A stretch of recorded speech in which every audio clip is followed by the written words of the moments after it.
You did see, most of you did see some of the technology that we employed over at Kendall Farms. The drone we spray, we use a second drone for multispectral imaging. Plant inventory, we use the ultraviolet light for sterilization. We do pH water control with sulfur burners. We have the remote monitoring and controls, wells, underground water levels, reservoir levels, compost, refrigeration systems, weather, soil moisture, flow meters, valve control, electrical conductivity sensors, nitrogen monitoring, soil oxygen monitoring, geographic information systems, and artificial intelligence. We do not have time to go through a portion of that, and that's why we'll just briefly touch on two topics: artificial intelligence and precision irrigation. So, for artificial intelligence, this enables machines to perform tasks that typically require human intelligence, such as learning, reasoning, and decision making.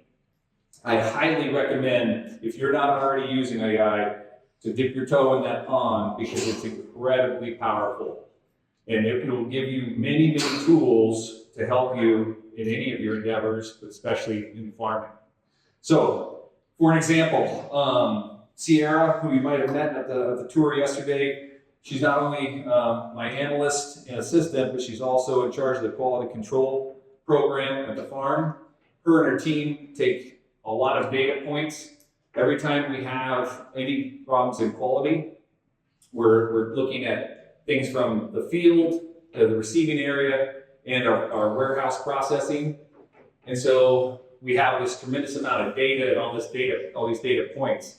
She can take that information, upload that information into our AI, in this case, ChatGPT. This is a subscription version, so it has a little bit more power for uploading some files.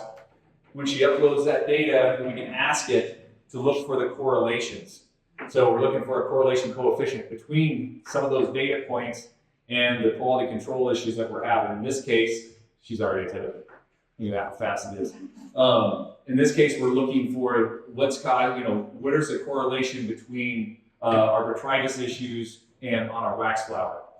And you can see here, of those data points there, the highest correlation is with humidity. So this is that time of harvest, that humidity level is the biggest factor for our post-harvest credits. And so having that knowledge, we can look deeper into that. And that was a little bit shocking. We all know about the wet conditions and rain. We don't harvest in rain. We want the plants dry, all that stuff. But even the humidity levels have a direct correlation with those credits. And so is there a graph on there too? But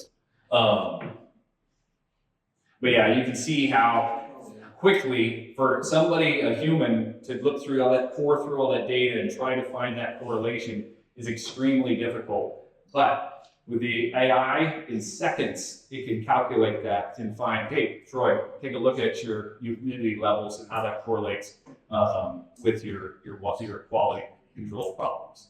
So very powerful. Another example of artificial intelligence that we used on the farm is with the drone.